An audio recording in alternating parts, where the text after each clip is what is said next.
Hello, everyone. We are back. Let's wait for the notification to come through to everyone. All right. There we go. There is the notification. All right. And I will wait. So, hi, everyone. I'm Neeki. Today we are, there we go, interviewing someone new this week. Did it work? Accept. There we go. Hey, Neeki, how are you? Great, thank you. Am I echoing? No, I think I can hear you okay right now. Okay, I'm just making sure I'm not echoing. Yeah, how do I sound? Do I sound okay? Yes, you're good. All You're right, good. It's great. All right. So maybe we'll just give a little bit of an introduction as people kind of come in. But I think as everybody knows, we're kind of doing weekly interviews on the Hope for Shahin Instagram page. We started, of course, with Shahin last week. To this week, we have Jon DeCasanova, who was not only a stem cell donor, but he was actually a recipient a few years ago. And, of course, he used that experience, and he now works for BeTheMatch. So thank you so much, Jon, for being here. It's really a pleasure, and you're so inspirational to so many people. So we're really lucky to have you here on the live today. No, thank you. You're kind. It's a pleasure to be here as well. Thank you, thank you. So kind of a little bit more like last week, it's kind of a more casual chit-chat to get to know your story a little bit, and maybe it's similarities to Shahin, and, you know, how the community and how everybody watching can kind of help out. That's Yeah, absolutely. Sounds good. All right, so maybe we'll give a little bit of background. Maybe just tell me a little bit about your story, maybe your life as a patient, or your family, anything that you kind of feel that, you know, we should know about. Yeah, my story, right? So I will I'll give a condensed version of what ended up being a bit of a longer journey. Mm-hmm. But it really started in 2012. At the time, I was doing my undergrad for university here in Connecticut. Mm-hmm. For those of you that might be out of the States, that is here in the U.S. And I was in between my third and fourth year, so it was the summer. And I was actually diagnosed with a blood disease called severe aplastic anemia. And essentially what that means is my bone marrow, for whatever reason, decided that it, you know, did not want to continue producing white blood stem cells, red blood cells, and platelets, all things that we need to live. And so, you know, at first, those first couple months, quite honestly, were confusion, you know, between myself and my loved ones. Beyond the academics, I was actually a student athlete, so I played soccer, and I was actually going into captaining my team for my senior year. So as you can imagine, I was essentially what you would consider the picture perfect health prior to this diagnosis. But long story short, the diagnosis was real, and I had to confront it and move on with it. And from there, essentially for a few months, I spent some time in a hospital, Hartford Hospital here in Connecticut. And at that point, the physicians really told me that my best chance for a cure was a bone marrow or blood stem cell transplant. Now, unfortunately, I wasn't able to find an adult version of this. And, you know, some of us at this point are familiar with kind of the matching process and how it, you know, for many parts stems down from ancestry. And I am actually mixed race. So my father is Peruvian. If you go back even more, you know, Chilean, Italian, French, and Haitian. And that's just one side. Combo. Yeah, exactly. And my mother is Irish, German, Romanian, and Scottish. So, yeah, I didn't have the best chances, as you can imagine, of finding that, you know, genetic twin, as we sometimes call it, out there. With that said, things were looking up because we were able to find what you call an umbilical cord stem cell transplant, which is another option that my physicians looked into. And in layman's term, how umbilical cords work is you can put two of them, believe it or not, in the patient's body at the same time, and they essentially will battle each other out. One hopefully comes out on top and takes over your immune system. So similar science, but a little bit of differences there. Now, I went to Boston, here also in New England for that at Dana-Farber, one of the best transplant centers in the world. I was very privileged, and thankfully it worked. I had some complications. I ended up actually in New York, where I know Shahin is at Sloan Kettering there for some additional treatments. And that journey, all in all, as short as I think, I was hoping to cover it, that was about 1.5 years, believe it or not, close to 2 years. But I got home, I was on my way to recovery, and most importantly for me, I was able to spend time with my friends, my loved ones. And today, 2021, even though we're amidst a pandemic still, I am doing perfectly healthy. Amazing. Yeah, what an inspirational story. I mean, you really were fighting for a long time. That's 1.5 years is a very long time. It was. And a lot of that was inpatient as well. Yeah. Which was something that, as a young adult, I never knew of any of this. Just like, a lot of us, I think, in the world aren't aware of these things until, unfortunately, they affect our lives. And it wasn't just me as the patient, but, again, referencing my loved ones, my friends, family members, all my soccer teammates that at the time, as their captain, they looked up to. And out of nowhere, I got sick, and no one really had a great explanation at the time. But we did know as a community that we needed to kind of fight it, and that's what we did. Amazing. Yes, I know. You're saying that you got your diagnosis in between 3rd and 4th year. That's exactly the age that I'm at now. So I'm trying to imagine what that would feel like in your position to, be diagnosed with something like this. So it's so strong of you to really go through this. It's amazing. Yeah, and God forbid, hopefully this doesn't ever happen to anyone. No. In that, in that circumstance. But I understand. I mean, the perspective on it, can be powerful. Typically, I just remember being that age, never thinking that something like this could happen to me. Yeah. And even, while Shahin might be a little bit older than me, he's young. I mean, even, at that age, could you imagine something happening to you? So to have this happen when I was 20 was quite a mental and emotional beatdown, to be quite honest. Again, not just to me, but my loved ones. But over the course of those months and years, I take pride in the fact that we really fought, and we really, made sure that we were going to take care of anything that was in our power, that we would do that. And I think that's why I love Shahin's story and what all of you have done in support of him, because it matters, and it's important. Of course. And there's a really great question in the chat going along the lines of, when you were waiting for, donor and you ended up getting the umbilical cord transplant. But what helped you kind of get over the doubts during the search for a donor? So what kind of kept you motivated in the journey? Yeah, so, throughout my journey, I'm never able to give credit to just one, thing. Whether I'm looking at my physicians, my nurses, my loved ones, as I keep referencing, and myself, to be quite honest. A lot of what I had gone through was self-talk. You have to think about it. You're going from being at college or university where you're surrounded by thousands of people, and as someone on the soccer team, I always had my buddies there. I always had my teammates. And you go from that to being isolated in a room by yourself like a bubble boy because, the world as you knew it was too dangerous for you to be in. And so a lot of that had to do with, making sure that I was self-talking to myself positively, in a positive manner. And I tell a lot of patients that now. It's important, even in such a vulnerable time, to be positive. Yeah.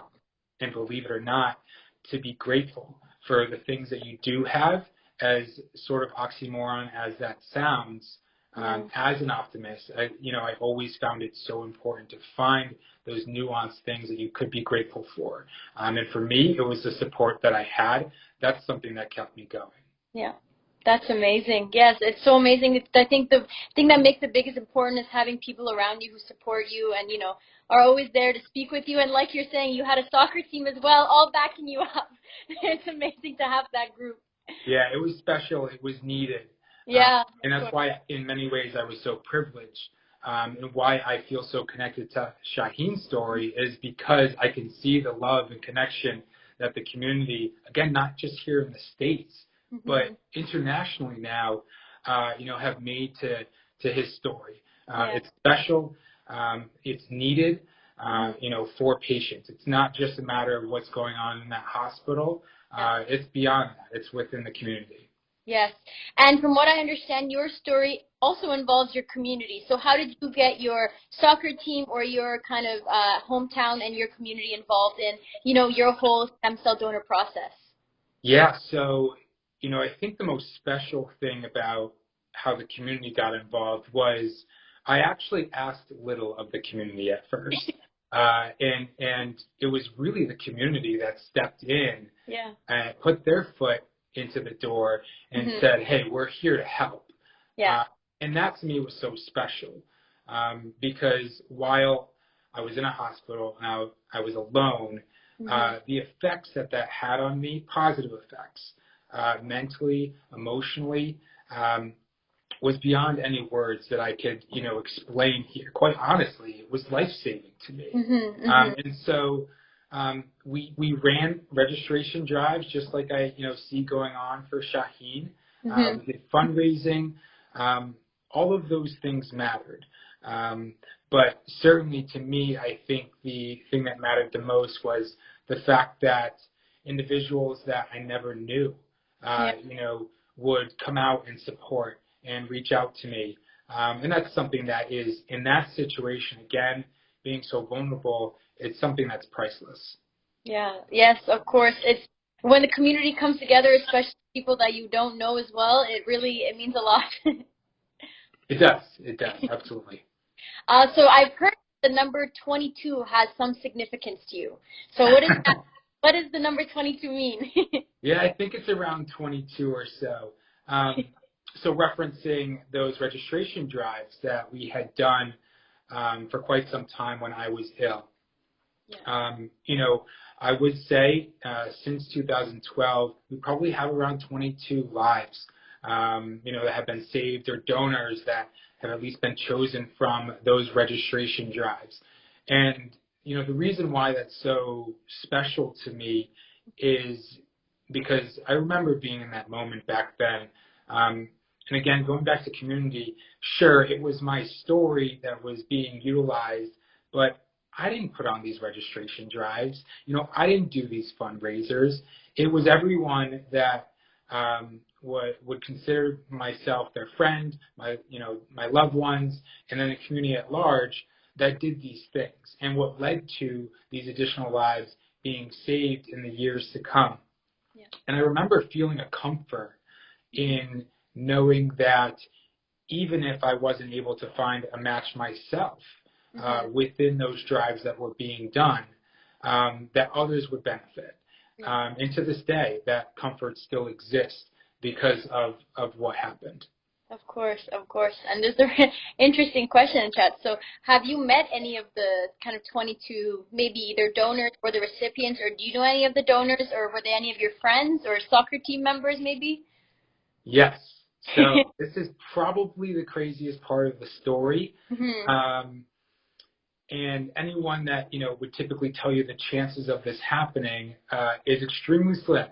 But believe it or not, 3 of those individuals were soccer players that I played with. That's so, yeah. It sounds unbelievable, but I promise you it's true. And I won't share their names, here on IG Live. But they're individuals that were my friends, were my teammates. For at least one of them, 2 of them, I actually made it to their donation to sit and stand by them while they were donating, to save a life here. So the circle went all the way around here. And, just thinking about it today and the next day, it's always a special feeling that I can look back on. And I say 22, but 22 and counting. We're still going, so we're gonna keep the numbers going for us. Exactly, 22 and counting. That's very nice of you for you going to sit in with your teammates. That is such a good. It's nice of me, hard. but it's also nice of them to do the life-saving of work. course, So it's the least that they deserve. It's amazing. It's amazing. So you were saying that kind of it goes around. So now you work with BeTheMatch. What kind of made you want to make, as you're saying, make the full circle around and be an advocate for BeTheMatch? Yeah, I do. So, in undergrad, I was majoring in kinesiology. So I always had a love for science. I always had a love for healthcare. I knew it was always the industry that I wanted to see myself in. Yeah. And I was finishing up my fourth year when I came back and, had done some volunteer work with the organization. And then an opportunity to join came about. And, how do you say no to such an amazing, organization? Not only that I, personally benefited from, but professionally, I just saw them as doing such important work in the healthcare industry. Cellular therapy is something that I think has an amazing future, in front of it as well. So because of those, number of reasons, it really was a no-brainer. Yeah, of course, of course. It's really amazing that I love the line you made a first full circle around. Yeah, there's a lot of that going on in my life. Yeah. And since you work for BeTheMatch, I guess the question in the chat is pertinent to the situation. So the question is, what would you tell young donors who might be hesitant to swab and maybe become a donor? So I would first tell them to educate themselves. That is, typically our first step as an organization when it comes to recruitment and community engagement is the education part. We're not necessarily going up to people and asking them to join the registry without that education piece. Yeah. And what we typically find is once people are actually educated on, yes, the swabbing part to join the registry, but also what the donation, part is like. For example, many people hear marrow or bone marrow and automatically assume an episode of House or Chicago Med and some Hollywood shows that I love, but, they get some of these things a little bit wrong. Yeah. And, the simple fact is 80% of the time, these bone marrow donations are done through the blood, through an apheresis process. So that's just one, factor to it. But I typically would just recommend them to educate themselves. And after that, the choice is theirs, of course, whether or not they'd like to join. Of course, of course. Yeah, I think the first step is always educating. And like you were saying, I think a lot of people get scared about the term bone marrow, but, there's so much, technologies and ways of getting stem cell donor transplants that the technology has changed so much in the last few years. And, it's exciting to see where this is going to go. And I guess you're going to be the first line to find out as a member of the BeTheMatch team. Yeah, absolutely. I know we're excited. Yes, of course. It's going up from here. Absolutely. All right, so maybe I'll make a switch a little bit because, of course, we want more casual and get to know you as well a little bit better. So maybe outside of soccer or outside of this journey of, being a patient and now working for BeTheMatch, what kind of other hobbies or activities are you also involved in? Oh, good question. So I feel like I'm not, since I'm also doing grad school at the moment. And it takes what are over you studying? I'm doing my master's in business administration, so my MBA. So many people would say I don't have a life, but completing soon, so that's good. I'm hoping to gain that life back. But what I will say is, I haven't been doing too much soccer anymore, but I've gotten into golf. That has been my, like many people, once COVID hit, safe sport to kind of get out and do. So I've enjoyed that. I'm no Tiger Woods here, but I'm getting better. I think. Just start. Yes, I'm just starting out, but I actually love the game. I find it to be extremely fun and peaceful all at the same time. So I suppose golf would be my additional hobby outside of other schoolwork. That's great. And I mean, the advantage is very social distance. That's Yes. Yes, that's very absolutely. friendly. Absolutely. And did you, I guess maybe golf is involved, but did you learn anything new throughout the COVID since it began, maybe in your job? What changed really when COVID hit, or anything else that kind of changed in the last few months? Yeah, so, trying to think back to the year and a half, a lot's happened. Yeah, a lot's happened. It's been a while. And a lot's happened for everyone, personally, professionally. I feel like, professionally, I'll just speak to, obviously what we do at BeTheMatch is serve patients. So it was difficult for a while, as you can imagine, during a pandemic, the effect that this had not only on, us as an organization, but the patients that we serve. Yeah. And when you think about the pandemic as a whole and the importance of, protecting not just yourself, but those in your community, it's for the patients that we serve. It's those that are immunocompromised right now, that are bubble boyed and bubble girled up in a hospital, or even if that during outpatient procedures and they're going through chemos and radiations. So I think that was a perspective that, we really started to see, the impact that could, if we didn't approach things as a community correctly, what that effect could have. And just in general, from a healthcare perspective, personally, healthcare has always been important, but I think, what COVID, 19 has done is really put an emphasis on the industry, some of it good, some of the downfalls, and, ways that we need to even get better, in healthcare. So again, there's a lot that happened in the last year and a half, but I think, from a BeTheMatch perspective and just personally looking at the healthcare industry, those are probably two of the things that I can think of that really kind of had a limelight on it. A big impact. Yeah, you're right. I think healthcare has really been in the spotlight the last few months, and I think it'll just help, especially with stem cell donors. It'll just go up from here. Absolutely. So there's one question in the chat from Shahin, actually. He's asking, do you know how many total donation volunteers were registered at the time that you were kind of involved in the stem cell donor process? So I'm assuming it's people we've gotten into the registry here. Yeah. Is it too selfish or narcissistic of me to say I forgot the number? No. I think they're all it's hard to keep track, sure. and it was many years ago. I'm not sure what the number is. What I have so appreciated, again, going to Shahin's story, is just the impact that, stories like his and I made on the community, and, why these registrations came in the first place. So I know it was quite a few, but I'm not sure exactly of the number per se. Yeah, I think it's really important for a lot of people to understand these.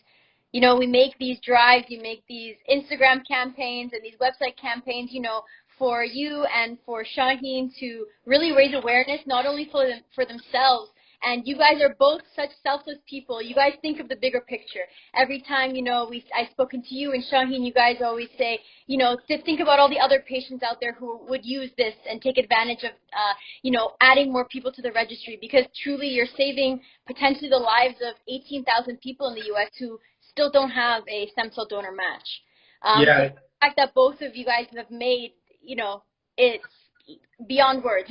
Yeah, no, you probably hear that from him and from I, but it truly is, why this works. And, even as, an organization like BeTheMatch, none of what we do, none of it is possible without the community.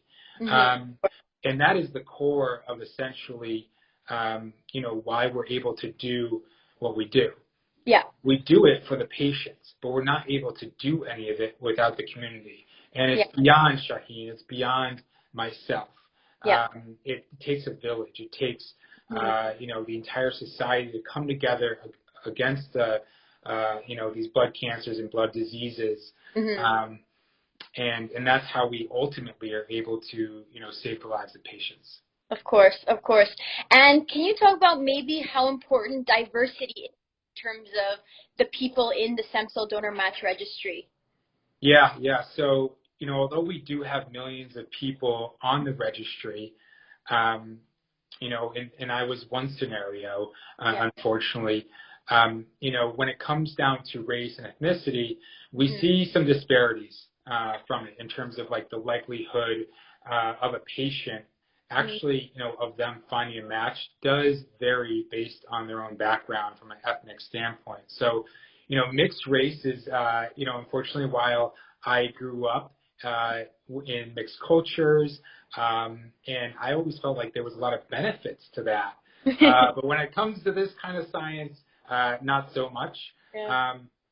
But in terms of some other, I'll give a quick statistic, because the vast majority of our registry identifies as Caucasian or white, those patients can find a match a fairly higher percentage of the time, around 79%. Wow. Now, not 100%. And, in an ideal world, we'd love for that to be higher as well. But when we look at African Americans that might only represent, 4 to 6% of the registry, they're looking at the low, 20 to 23% chance of finding a match. Hispanics are a little bit higher than that, but not much, and APIs as well. So, we certainly as an organization, speaking now from a professional standpoint, our main goal and something that we move forward on is developing the registry, and having people join, but also making sure that those with ethnic backgrounds join. Because that's important on the back end to make sure that all patients, no matter what your background, you have that opportunity to find a match. Of course. And I think a lot of people, I remember when we first started this drive, a lot of people thought that it had to do maybe with blood type or kind of those kind of factors. But I think one thing that even I've learned in this journey is that a lot of it has to do with your background. And I never thought that maybe something health-related like this would be so strongly linked to the background or the heritage that you come from. And it's interesting that I feel like in the U.S. there's such a wide diversity of cultures and backgrounds, and I hope the goal is that the stem cell registries are just as diverse and just as as different as it is in the population of the states. And the other part to that is a lot of people, I think, would assume that your best chance, of finding a match is maybe in your family. But that's why BeTheMatch exists, because that might not be the scenario. And typically 30% of the time or so you can find it in the family, and that's a great option if you can find it. But 70% of the time, typically patients can't. For example, I'm, an only child, so I didn't have, a direct sibling to even, look at right away. And so under those circumstances, that is why BeTheMatch and other registries exist. Yeah, of course. I think yourself and Shahin, you had to go externally, of course, to find kind of a blood-related donor match. So that's, like you said, that's the importance of the work that you guys do and the impact that you are making as part of the team now. Yeah, absolutely. So I have kind of maybe wrapping up the last little bit. So do you have any kind of messages that you would like to give to maybe somebody going through the process of waiting for a stem cell donor match? Yeah, so I feel like there's a lot of messages I say right now. I suppose the probably strongest message I could say is going back to community and support. For those that, potentially are in that position, understanding that while it is a journey, you have, like I said, a village here of support. And while, the physicians and nurses will be there on the front line, I always found it very comforting to know that I had people within the community that were there for me, even from a mental and emotional standpoint. And just also, understand that there is light at the end of the tunnel.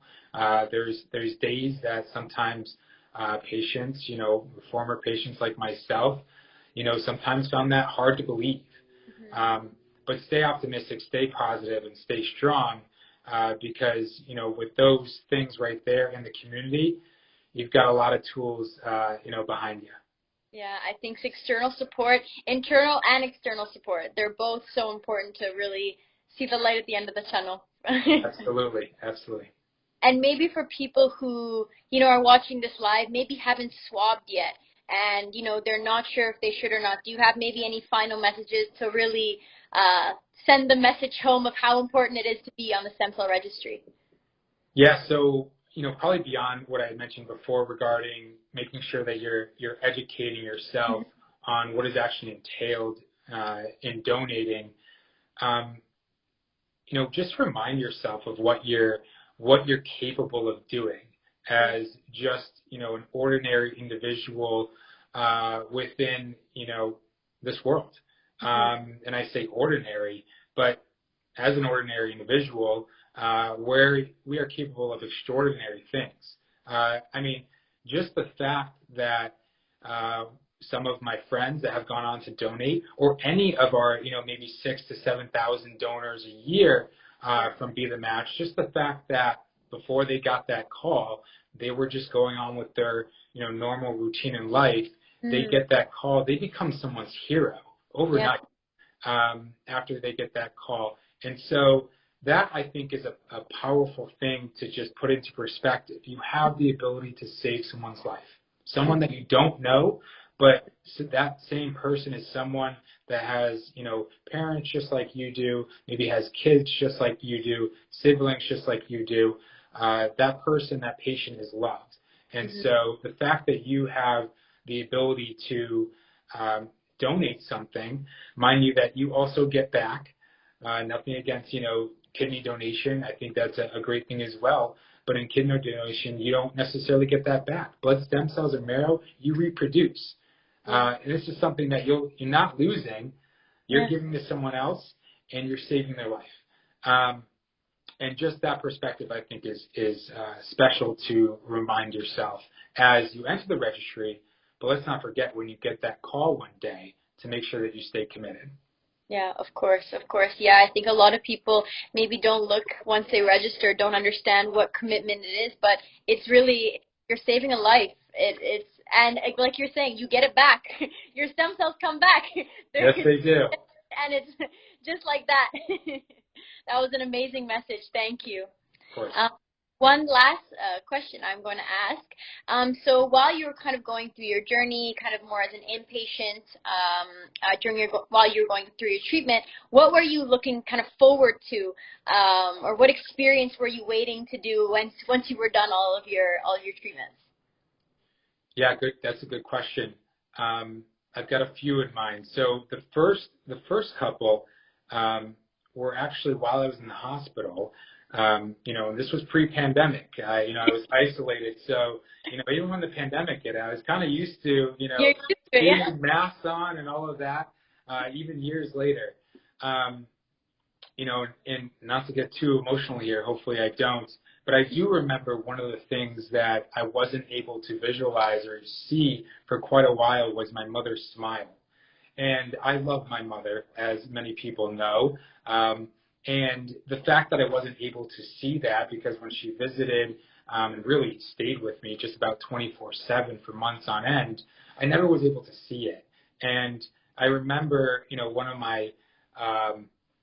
one of the things I was looking forward to was honestly just being able to get outside the hospital, feel the sun, because I hadn't felt the sun in months, outside through a window, but that's not the same, right?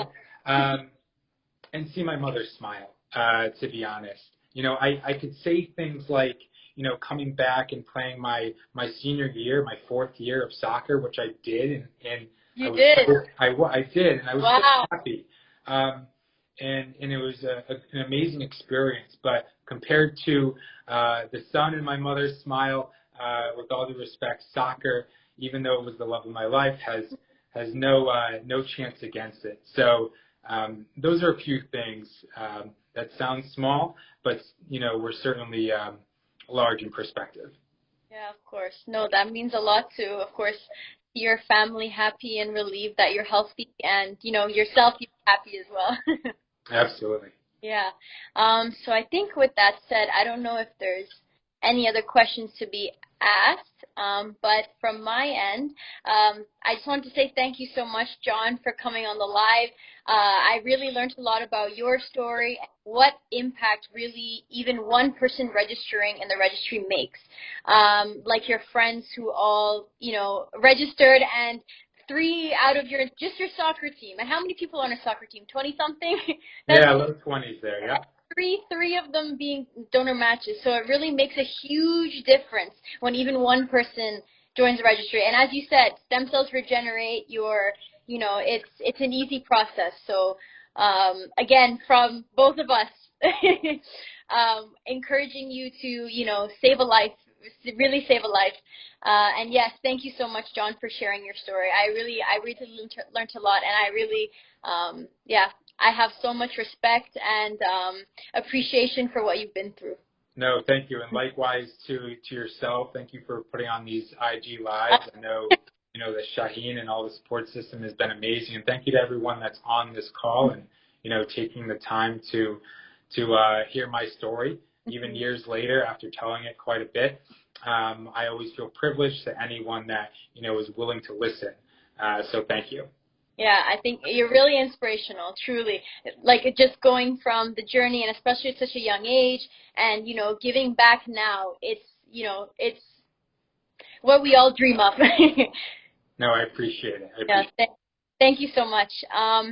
With that said, I think we'll call it, or I'll stop the live. But thank you again. I hope everyone enjoyed kind of Jon's story and learned a little bit about Jon as well, outside of being a patient, maybe. Yes. There's more to the story than exactly. There's in my life. So. That's what we want to encourage. There's always more to a story than the patient, of course. Absolutely. Thank you, Neeki. Thank you so much, Jon. Thank you. Have a great night. Bye, everyone. Bye. Thank you.